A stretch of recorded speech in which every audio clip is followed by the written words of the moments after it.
Just the other day, I came across a post titled Art and Fear by David Bales and Ted Orland.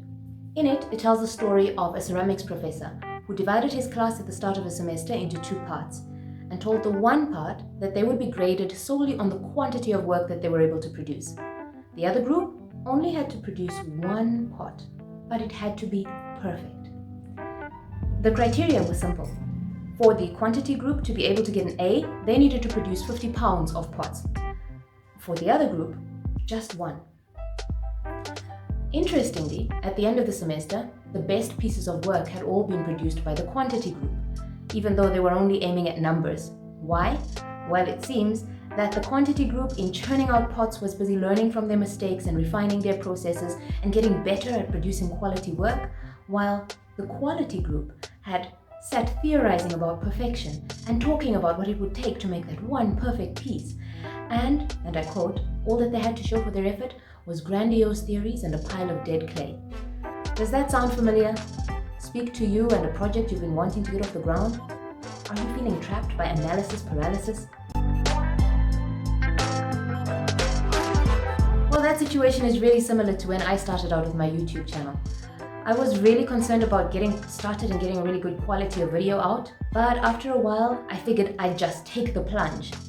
And sure enough, I gradually got better at producing the kind of content I was aiming at. In today's world, with the power of the internet in our pockets, we're far more capable of comparing ourselves to others and researching endless possibilities for directions we want to go in with any new project we conceive of.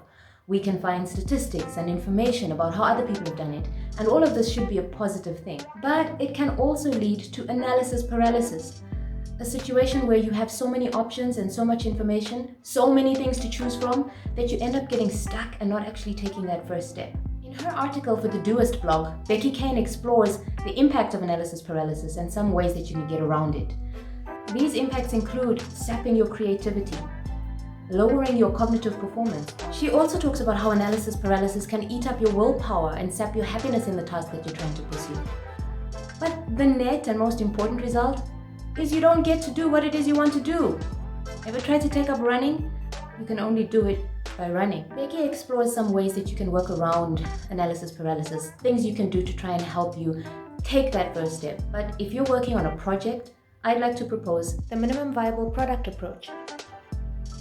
So in very simplistic terms, this refers to when developers of a product decide that they'd like to launch something or try a system or a program or a product that's new.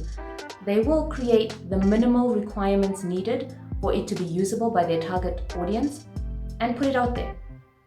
Then they gather the data and they use that to refine their process and get better at what it is that they're doing. Sounds familiar? Well, yeah, it's a little bit like those ceramics students at the start who were creating quantity over quality.